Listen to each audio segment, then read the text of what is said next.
په هیواد کې د جګړو له زیاتوالي سره سم د هیواد دیني عالمانو روانه جګړه پردی بللې او ټینګار یې کړی چې یاده جګړه باید ژر تر ژره ودرول شي. نن د حکومت د رسنیو په مرکز کې د حج او اوقافو وزارت له لوري په جوړه شوې غونډه کې دیني عالمانو ټینګار وکړ چې په هیواد کې روان تاوتریخوالی د نور ودرول شي او د جګړې د دوام لپاره نور هیڅ راز توجیه نه ده پاتې. په یاده غونډه کې پر پاکستان هم سختې نیوکې وشوې او دا هیواد یې په افغانستان کې د جګړې پر دوام او له ترهګرو ډلو څخه پر ملاتړ تورن کړ.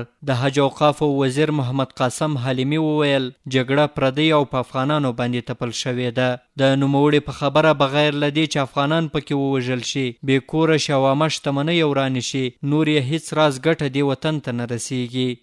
نوموړي دغه راز ټینګار وکړ چې پاکستان د افغانستان جګړه رهبري کوي او غواړي د جګړې په دوام سره په افغانستان کې خپلې ګټې خوندي کړي. حلیمي د پاکستان له دیني عالمانو څخه غوښتنه وکړه چې په خپل حکومت کې فشار راوړي ترڅو د افغانستان په چارو کې له لاسوهنې لاس واخلي. پاکستان است که با ما می جنگه، هیچ کسی دیگه نیست. توپ ما موجه میره، تانک ما موجه میره، هموی ما موجه میره، رنجر ما موجه میره. تو آله دست دیگران اگر به افغانستان غیرت میکردی، کجا بودی روزی که پنجابی داخل سرحد افغانستان ده بولدک شدن؟ تو وقتی به ترکیه میگی که ما هیچ خارجی را نمیمانیم، پس به معنای این است که پاکستانی به تو خارجی معلوم نمیشه.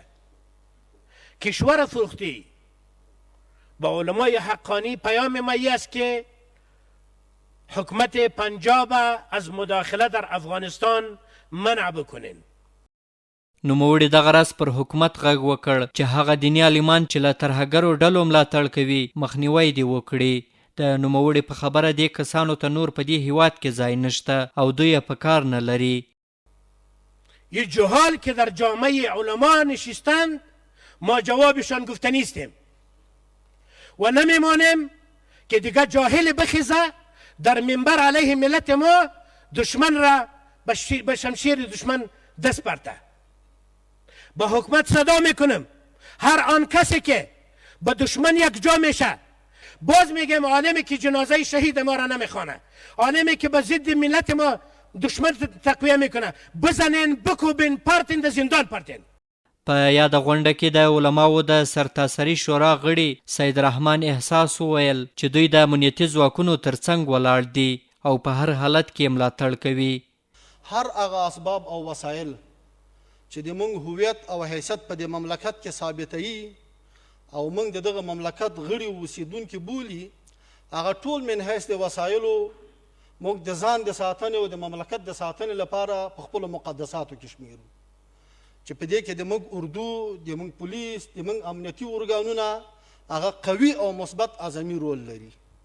دا غونډه پر داسې مهال ترسره کیږي چې اوس مهال د هیواد په ډیری ولایتونو کې د امنیتي ځواکونو او وسلوالو طالبانو ترمنځ جګړو زور اخیستی او زرګونه کورنۍ له خپلو سیمو څخه بې ځایه شوي دي او دغه راز حکومت او طالبان یو بل ته د درنې مرګ ژوبلې د اړولو ادعا هم کوي.